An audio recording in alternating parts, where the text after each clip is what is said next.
بسم اللہ الرحمن الرحیم۔ حضرات گرامی قدر، آپ کے علم میں یہ بات موجود ہے کہ ملک کے اندر ایک خاص سازش کے تحت صحابہ کرام رضوان اللہ علیہ مجمعین کی تکفیر اور ان کی گستاخیوں کا سلسلہ جاری و ساری ہے۔ اللہ تعالیٰ کے فضل و کرم سے اہل سنت کی تمام جماعتیں اس بات کی تردید کے لیے ایک پیج کے اوپر موجود ہیں۔ چنانچہ آج مولانا منظور چنیوٹی کے صاحبزادے وہ بھی یہاں پر تشریف فرما ہیں، مولانا آدم طارق صاحب کے صاحبزادے وہ بھی یہاں پر تشریف فرما ہیں، اور انشاءاللہ جب تک ہمارے ملک میں اہل سنت کا ایک فرزند بھی زندہ ہے، صدیق کی صداقت کے ڈنکے بجتے رہیں گے انشاءاللہ، فاروق کی عدالت کے نعرے لگتے رہیں گے انشاءاللہ، ذوالنورین کی صحابت اور علی المرتضیٰ کی شجاعت کا جھنڈا لہراتا رہے گا انشاءاللہ، حضرت امیر معاویہ کے تدبر کی بات ہوتی رہے گی انشاءاللہ۔ حضرات گرامی قدر کہ آپ تحفظ بنیاد اسلام بل کے لیے ان علماء کے ساتھ ادارے یکجہتی کے لیے تیار ہیں انشاءاللہ۔ میاں جمیل شرف پوری صاحب بھی یہاں پر موجود ہیں، ہم ان کو بھی اہلاً و سہلاً مرحبا کہتے ہیں، اور ہماری خواہش ہوگی یہ تمام ساتھی جو ہیں اپنی گزارشات کو، اپنی معروضات کو صحابہ کرام رضوان اللہ علیہ مجمعین کے ساتھ اپنی محبت اور عقیدت کو آپ حضرات کے سامنے رکھیں۔ انشاءاللہ ہم ان کے شانہ بشانہ قدم بقدم چلنے کے لیے تیار ہیں انشاءاللہ۔ بسم اللہ الرحمن الرحیم، الحمدللہ وحدہ والصلاة والسلام علی من لا نبی بعدہ۔ قال رسول اللہ صلی اللہ علیہ وسلم من سب الانبیاء قتل ومن سب اصحاب جلد، او کما قال علیہ السلام۔ حضرات محترم، محمد الیاس چنیوٹی مولانا منظور احمد چنیوٹی کا بیٹا اور ممبر صوبائی اسمبلی پنجاب آپ سے مخاطب ہوں۔ الحمدللہ اس وقت اہل سنت والجماعت کے تینوں طبقات اہل حدیث، دیوبندی، بریلوی آپ کے سامنے متفق ہیں، اور ابھی ہمارے عزیز بھائی مولانا معاویہ اعظم طارق یہی کہہ رہے تھے کہ امت کے متحد ہونے کا جو پہلا نقطہ ہے وہی شان صدیق اکبر رضی اللہ تعالیٰ عنہ ہے، وہی ختم نبوت کے گواہ ہیں، بلکہ ختم نبوت کے عقیدے کے وہ محافظ ہیں اور مجاہد ہیں، اور حضور علیہ السلام کے مشن کو زندہ کرنے والے ہیں۔ جیسے حضرت علامہ صاحب نے فرمایا کہ ایک سوچی سمجھی سازش کے تحت، میں نے آج صبح بھی ایک ویڈیو کلپ میں کہا ہے کہ سیدنا عثمان غنی رضی اللہ تعالی عنہ کی شہادت کے لیے عبداللہ ابن سبا یہودی اس نے ایک سازش تیار کی اور مملکت اسلامیہ کے تمام صوبوں میں جا کر اس نے پروپیگنڈا کیا، اور یہودی سازش بالآخر وہ سیدنا عثمان غنی رضی اللہ تعالی عنہ کی شہادت پر منتج ہوئی۔ آج بھی ہم یہ سمجھتے ہیں کہ ملک پاکستان کے امن و امان کو تباہ کرنے کے لیے وہ یہودی لابیاں، اسلام دشمن لابیاں وہ متفق ہو چکی ہیں، لیکن کوئی بات نہیں ہے، 1400-1500 سال ہو گئے ان کو آزماتے ہوئے، مسلمان اتنی بڑی قربانیوں کے باوجود وہ پیچھے ہٹے نہیں ہیں بلکہ ڈٹے ہوئے ہیں۔ لیکن ہم حکومت وقت کو بھی کہنا چاہتے ہیں کہ دیکھیں، اگر کسی صدر کو، وزیر اعظم کو، وزیر اعلیٰ کو، سپیکر کو، یا سینٹ کے چیئرمین کو، سپریم کورٹ کے جج کو، کسی فوجی کی کوئی توہین کرتا ہے، ان کو چھوڑیں۔ میرے ماں باپ کی اگر کوئی توہین کرے گا تو میرے اندر اگر غیرت ہوگی تو میں ایک لمحہ کے لیے برداشت نہیں کروں گا۔ ہمارے تمام سٹیک ہولڈر اور تمام ایسی ایجنسیوں کے ذمہ داران وہ سوچیں کہ تمہارے والدین کے ساتھ اگر یہ کچھ معاملہ ہو، خدا کی قسم، ہمارے ہاں بھوانا چنیوٹ کے ضلع میں جس نے جو بکواس کیا، خدا کی قسم وہ آڈیو کلپ ہے، میں سنا نہیں سکتا، میں وہ الفاظ بیان نہیں کر سکتا۔ جس طریقے سے ان ظالم نے شیخین ان کی صاحبزادیوں کے نام لے کر ان کو ننگی گالیاں دی ہیں، تو کب تک کوئی برداشت کرے گا؟ جب قانون اور عدالت اپنی ذمہ داری، فورسز اپنی ذمہ داریاں ادا نہیں کرتی، تو میں نے پھر کہا ہے کہ یہی چیزیں فیصل خالد غازی قسم کے لوگوں کو جنم دیتی ہیں۔ اس لیے ضروری ہے اس بات کو کہ حکومت اہل سنت والجماعت کے جذبات کو سمجھے، اور یہودی بھی بے وقوف ہیں، عیسائی بھی بے وقوف ہیں۔ صحابہ کرام کی جماعت تو وہ ہے، ابھی ہمارے امام صاحب نے جو نماز کی جماعت کرائی ہے، اس کے بارے اللہ تعالیٰ فرماتے ہیں صحابہ کرام کے بارے میں، ذَلِكَ مَثَلُهُمْ فِي التَّوْرَاةِ، یہ صحابہ کرام تو وہ ہیں کہ جن کی مثال اللہ تعالیٰ نے قرآن تورات اور انجیل میں دے دی ہے۔ تو وہ آپ جو ہمارے صحابہ کرام کو گالی بکتے ہیں، وہ قرآن پاک کا انکار تو بعد میں کرتے ہیں، پہلے وہ تورات کا انکار کرتے ہیں۔ لیکن مسلمان کمزور ہے، بے نمازی ہے، غفلت کا شکار ہے، لیکن مسلمان بے غیرت نہیں ہے،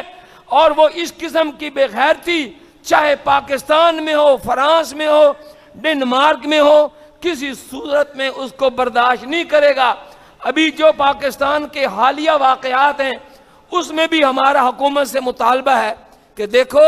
جو سیدنا ابو بکر صدیق رضی اللہ عنہ کا نام لے کر ان کو ننگی گالی دیتا ہے، اس پر بھی 295 سی، اور جو ان کے دفاع میں کچھ بولتا ہے اس کے اوپر بھی وہی سزا لگ دی۔ تو یہ عجیب منطق ہے، اس لیے مراتب کا فرق کرنا چاہیے۔ جس نے پہل کی ہے، جس نے مجبور کیا ہمیں یہ جواب دینے پر، اس کا سد باب ہونا چاہیے، اور اگر یہ نہیں ہوگا تو پھر آج پورے پاکستان میں اہل سنت والجماعت کے تمام طبقات اکٹھے ہیں اور سراپا احتجاج ہیں۔ صحابہ کرام کی مدح میں جمعے پڑھائے جا رہے ہیں، انشاءاللہ ہماری قیادتیں جو فیصلہ کریں گی انشاءاللہ ہم ہراول دستہ کے طور پر ان میں شامل ہوں گے۔ بہت شکریہ۔ ایک بات کی وضاحت میں مولانا کی بات کے جو ہے بات آگے بڑھاتے ہوئے کرنا چاہتا ہوں۔ الحمدللہ اہل سنت سیدنا علی المرتضیٰ کے ادب و احترام سے لبریز ہے، اہل سنت سیدنا حسن و حسین کی عظمت کے ساتھ سے لبریز ہے، اہل سنت سیدہ فاطمہ کی تقدیس کا نعرہ لگاتا ہے۔ اس لیے صدیق کو کافر کہنے والا اور جس کی جو ہم اس کی جب مذمت کرتے ہیں تو اللہ کے فضل و کرم سے اس کے اوپر یہ بات ہے دونوں کو برابر قرار نہیں دیا جا سکتا۔ جس نے صدیق کو کافر کہا اس کی مذمت انشاءاللہ ہوتی رہے گی۔ نحمدہ و نصلی علی رسول الکریم، نحمدہ و نصلی علی رسول الکریم، اما بعد فاعوذ باللہ من الشیطان الرجیم، بسم اللہ الرحمن الرحیم، ثانی اثنین اذ ہما فی الغار۔ نہایت قابل احترام علماء کرام، معزز حاضرین، آج جس غم غصے کے ساتھ اور جذبات کے ساتھ ہم یہاں حاضر ہیں، ہماری اعلیٰ قیادتوں کو، حکومتی اداروں کو اس کا فی الفور اور سختی سے نوٹس لینا چاہیے۔ افسوس کی بات ہے جب چنگاریاں سلگتی ہیں انہیں سمجھ نہیں آتی، جب طوفان بن جاتا ہے پھر ہو جاتا ہے۔ سرکار ابو بکر صدیق رضی اللہ تعالیٰ عنہ جن کی صحابیت قرآن مجید فرقان حمید کے آیت سے ثابت ہے، تمام علماء حق متفق ہیں کہ ان کی صحابیت کا انکار کرنے والا کافر مرتد ہے، اور ہم یہ بھی حکومت سے مطالبہ کریں گے کہ سرکار ابو بکر صدیق رضی اللہ تعالیٰ کی گستاخ کو کافر قانونی طور پہ قرار دیا جائے، جیسے مرزیوں کو کافر قرار دیا گیا ہے۔ صحابہ کرام کی شان میں گستاخی کرنے والا سرکار دو عالم صلی اللہ علیہ وآلہ وسلم کی جس نے حالت ایمان میں ایک جھلک زیارت کی اور دوبارہ کبھی سرکار کی صحبت میں حاضر نہیں ہو سکا، اس صحابی کی شان میں گستاخی کرنے والا ہم مرتد اور کافر سمجھتے ہیں۔ لیکن دیکھیں، اگر ہمارے دادا اور پردادا میں اختلافات ہوں، ہمارے باپ اور تایا میں اختلافات ہوں، تو تمیز والے گھر تو باپ اور تایا کے اختلافات کی باتیں بھی نہیں کرتے کہ وہ ان کا اختلاف تھا، ہم آپس میں پیار محبت سے رہیں۔